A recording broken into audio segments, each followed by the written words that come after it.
जब जब हुई। हे बच्चे, आप मुए मर गई दुनिया। बाप का बनना अर्थात देहाभिमान टूटना। एक बाप के सिवाय और कुछ भी याद न आए। प्रश्न, अंत का समय समीप देखते हुए कौन सा स्लोगन सदा याद रखना है? उत्तर, किनकी दबी रहेंगी धूल में किनकी राजा खाए। यह स्लोगन सदा याद रखो, क्योंकि अभी दुख के पहाड़ गिरने हैं। सबका मौत होना है। तुम बच्चे तो अभी बाप पर पूरा बलि चढ़ते हो। तुम्हारा सब कुछ सफल हो रहा है। तुम एक जन्म बलि चढ़ते हैं, बाप 21 जन्मों के लिए बलिहार जाता है। 21 जन्म तुम्हें लौकिक माँ बाप के वर्षे के दरकार नहीं, द्वापर से फिर जैसा कर्म वैसा फल मिलता है। गीत है, मैं एक नन्हा सा बच्चा हूँ। ओम शांति। ये तो मनुष्य मात्र जानते कि ऊंचे ते ऊंचे भगवान है। भगवान को हमेशा परमपिता परमात्मा कहते हैं और उनका ऊंचा नाम भी है, ऊंचा ठाव भी है। सबसे ऊंच मूल वतन में रहते हैं। अब जबकि गॉड फादर कहते हो तो ज़रूर बच्चे ही ठहरे। ऐसे तो नहीं कह सकते कि हम फादर हैं। सर्वव्यापी कहने से तो सब फादर हो जाते हैं। उनको तो हमेशा परे ते परे परमधाम में रहने वाला परमपिता परमात्मा कहा जाता है। ऊंचे ते ऊंचे भगवत, इसलिए सब भक्त उनको याद करते हैं। कहते भी है भगवान को ही भक्तों को भक्ति का फल देने यहाँ आना पड़ेगा। वह बाप है स्वर्ग का रचिता। क्रिएटर जरूर नई दुनिया ही रचेंगे, तो वह आएगा कहाँ? क्या पति दुनिया में व पावन दुनिया में? देखो, यह बात अच्छी रीति धारण करने की है। तुम कोई छोटे नहीं हो, शरीर के ऑर्गन्स तो बड़े हैं ना। तुम जानते हो सभी बाप को याद करते हैं, समझते हैं या दुख है। हमको ऐसी जगह ले चलो जहाँ शांति सुख हो। ड्रामा अनुसार बाप को आना ही है, बनी बनाई बन रही है। इसमें कोई फर्क नहीं हो सकता है। वर्ल्ड की हिस्ट्री जागृति चक्र लगाती रहती है। 4 युग फिरते रहते हैं। कलयुग के बाद होता है संगम युग। कलयुग और सतयुग के बीच का यह कल्याणकारी धर्माऊ युग है।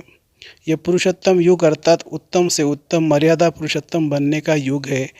इस युग जैसा उत्तम युग कोई होता नहीं है। सतयुग त्रेता का संगम युग कोई उच्च नहीं है।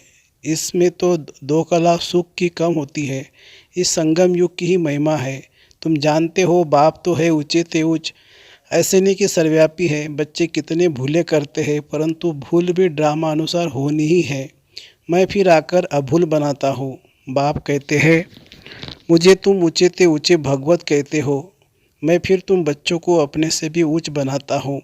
तब तो भक्त याद करते हैं, लेकिन सर्वव्यापी कहने से मिट्टी में मिला दिया है। तो खुद भी ऐसे कंगाल दुखी हो गए हैं। भारत सुखधाम था, अब दुखधाम है। अब बाप कहते हैं मैं तुमको अपने से भी ऊंच बनाता हूँ। मैं तो परमधाम ब्रह्मांड में रहता हूँ, तुम भी वहाँ रहते हो, फिर यहाँ आते हो पाठ बजाने। जानते हो ब्राह्मण है ऊंचे ते ऊंच चोटी, तो ऊंच ते ऊंच शिव बाबा की क्या निशानी रखेंगे? वह तो एक स्टार है। जैसे आत्मा वैसे परमात्मा चमकता है भ्रकुटी के बीच में अजब सितारा।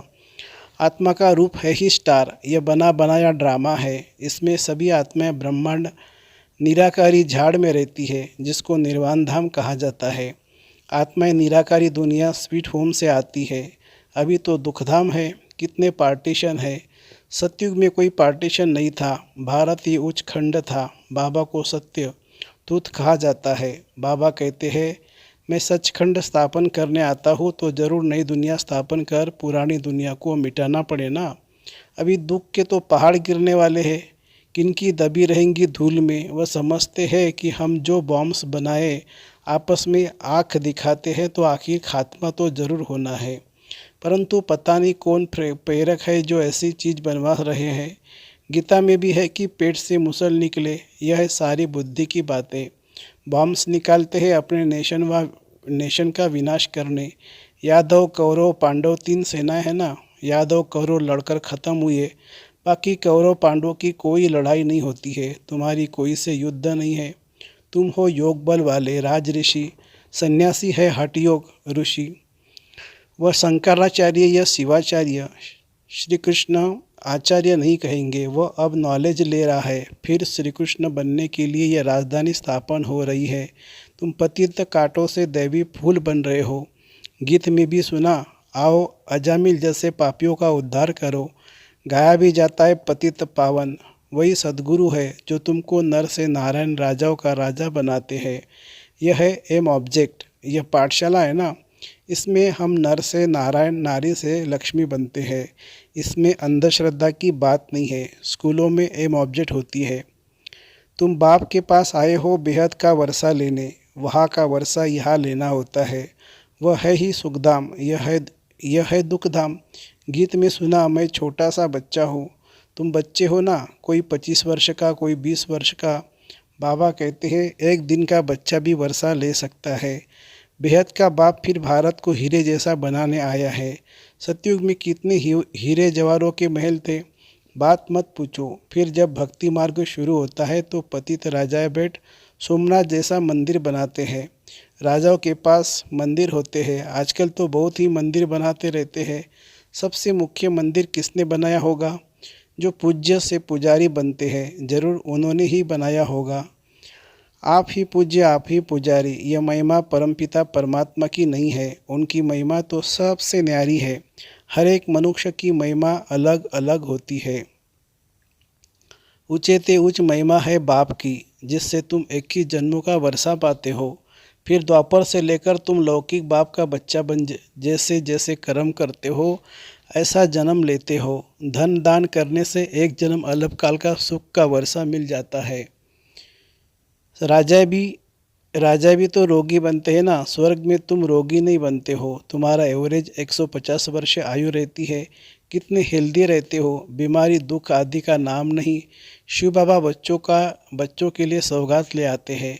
इसको हथेली पर बहिष्ठ कहा जाता है। पुरुषार्थ करना चाहिए, चाहे सूर्यवंशी बनो, चाहे चंद्रवंशी बनो, चाहे सावकार प्रजा। एम ऑब्जेक्ट तो है श्री कृष्ण जैसा बनना। बाकी श्री कृष्ण वास तो कभी हुआ नहीं है। यह है भगवानुवाच। समझाया जाता है यह है रुद्र ज्ञान यज्ञ, राजस्व अर्थात स्वराज्य प्राप्त करने के लिए। शास्त्रों में तो बड़ी कहानी लिख दी है। बाप पर बलि चढ़ने से बाप फिर 21 जन्म बलि चढ़ते हैं। बाप तुम बच्चों को ऊँचे ते उच्च बनाते हैं। ब्रह्मांड में रहने वाले ब्रह्मांड के मालिक ठहरे ना, फिर तुम विश्व के मालिक बनते हो। मैं विश्व का मालिक नहीं बनता हूँ, तुमको बनाने के लिए आता हूँ। तुम भी कहते हो पतित पावन आओ, आकर पावन बनाओ।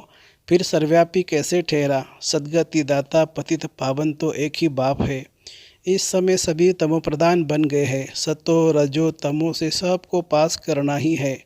हर चीज़ पहले सतोप्रधान होती है, फिर तमोप्रधान बनती है। सतयुग में भी देवी देवताएं सतोप्रधान, फिर त्रेता में सतो राम राज्य क्षत्रिय, फिर रजो में वैश्य, तमो में शूद्र वर्ण भी है ना। विराट रूप में देवता क्षत्रिय वैश्य शूद्र दिखाते हैं। बाप और ब्राह्मण गुम कर देते हैं। तुम ब्राह्मण देवताओं से भी उच्च हो, क्योंकि तुम भारत की उच्च सेवा करते हो। तुम हो श्रीमत पर। श्रेष्ठ ते श्रेष्ठ उच्च है। श्रेष्ठ ते श्रेष्ठ उच्च ते उच्च भगवान की मत मिलती है, जिससे तुम श्री लक्ष्मी नारायण बनते हो। श्री श्री शिव बाबा द्वारा फिर माया का प्रवेश होता है तो तुम आसुरी बन पड़ते हो। कलब कलब बाबा ऐसे आकर समझाते हैं। बाबा ने ज्ञान का कलश तो माताओं पर रखा है, मनुष्य से देवता बनाने। सन्यासी तो माताओं को नरक का द्वार समझते हैं, निंदा करते फिर आकर उन्हीं माताओं से भीख मांगते हैं, तो फिर कर्जा चढ़ जाता है। इसलिए पुनर्जन्म फिर भी गृहस्थियों के पास ले फिर सन्यास करते हैं। पुनर्जन्म नहीं लेते तो फिर इतने ढेर सन्यासी कहाँ से आते? भारत पवित्र था, संपूर्ण निर्विकारी दुनिया कहा जाता है। बरोबर देवताओं के आगे महिमा गाते हैं। आप सर्वगुण संपन्न हो, 16 कला संपूर्ण हो, फिर अपने को कहते में निर्गुण, हारे में कोई गुण नहीं है। सर्वगुण संपन्न यह शिव बाबा की महिमा नहीं है, यह देवताओं की महिमा है। परंतु पूरा ज्ञान न होने के कारण राम सीता के आगे भी यह महिमा कर देते हैं। शिव जयंती मनाते हैं परंतु समझते कुछ भी नहीं। तो बाप कहते हैं तुम्हारा अब ज्ञान का तीसरा नेत्र खुलता है। देवताओं को तीसरा नेत्र होता नहीं है। चित्रों में देवताओं को दिखाते हैं परंतु वास्तव में है तुम्हारा। परंतु तीसरा नेत्र खुला फिर बंद भी हो जाता है। आश्चर्यवंत सुनंती पसंती औरों को सुनावंती, फिर भी भागंती हो जाते हैं। बहुत अच्छे अच्छे बच्चे माया से हारते हैं। बाप युद्ध कराते हैं 5 विकारों पर जीत पहनाने के लिए। बाकी और युद्ध तो है नहीं। तुम अभी हो ब्रह्मावंशी, फिर देवता बनेंगे। अभी शूद्र से ब्राह्मण वर्ण में आए हो। इस समय सृष्टि का चक्र पूरा बुद्धि में है, नाटक पूरा होता है। बाप ले चलने के लिए आए हैं। माया ने सब को पतित बनाया है। अब बाप कहते हैं योग अग्नि से तुम विक्रमाजित बनो, इसमें मेहनत है और कुछ करना नहीं है। बाप को याद करना है, बाबा हम आपके थे, आपने हमको फिर सतयुग में भेजा, पुनर्जन्म सतयुग में लेते रहे, फिर त्रेता में आए तो पुनर्जन्म त्रेता में लिए। इसको भी बाप कहते हैं तुम अपने जन्मों को नहीं जानते हो। हम बताते हैं मनुष्य 84 जन्म कैसे लेते, 84 लाख की तो बात ही नहीं है। कल्प की आयु ही 5000 वर्ष है। इन शास्त्रों ने तुम्हें घोर नींद में सुला दिया था, अब बाप ने तुमको जगाया है। तुम जाग कर बाप से वर्षा ले रहे हो। तुम छोटे बच्चे हो, कोई 3 मास का, कोई 4 मास का।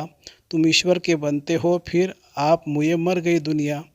बाबा का बनते हो तो देहाभिमान टूट जाता है। बाप कहते हैं शरीर में रहते हुए, ग्रस्त व्यवहार में रहते हुए कमल फूल समान रहना है। सतयुग में तुम पवित्र संबंध में थे, अब अपवित्र ग्रस्त धर्म वाले बने हो। तुम देवी देवता धर्म वाले ही 84 जन्म लेते हो। भक्ति भी तुम शुरू करते हो, पूज्य से पुजारी तुम बनते हो। पहले तुम अव्यभिचारी भक्ति की, अब भक्ति भी व्यभिचारी बन पड़ी है। फिर तुमको बाप से वर्षा मिलता है। बाप को आना भी संगम युग पर होता है। युगे कहने से करके 4 युगे कहो ना, फिर 24 अवतार कच्छ मच्छ अवतार कैसे हो सकेंगे। गॉड इज वन, रचिता भी एक है तो उनकी रचना भी एक है। अच्छा, मीठे मीठे सिखिलदे बच्चों प्रति माता पिता बाप दादा का याद प्यार और गुड मॉर्निंग। रूहानी बाप की रूहानी बच्चों को नमस्ते। हम रूहानी बच्चों की रूहानी माता पिता बाप दादा को याद प्यार, गुड मॉर्निंग और नमस्ते बाबा, नमस्ते। धारणा के लिए मुख्य सार, स्वराज्य के लिए बाप पर बलि चढ़ना है। एम ऑब्जेक्ट सदा सामने रखनी है। पुरुषार्थ कर सूर्यवंशी बनना है। दूसरी पॉइंट, बाप से जो ज्ञान का तीसरा नेत्र मिला है वह सदा खुला रहे, माया की प्रवेशता न हो जाए, इसका पूरा ध्यान रखना है। योग अग्नि से विक्रमाजित बनना है। वरदान, सर्व संबंधों से बाप को अपना बनाकर एक रस रहने वाले नष्ट मुआ स्मृति स्वरूप भवो। नष्ट मुआ स्मृति स्वरूप बनने के लिए सर्व संबंधों से बाप को अपना बनाओ। किसी भी दैहिक संबंध में बुद्धि का लगाव न हो।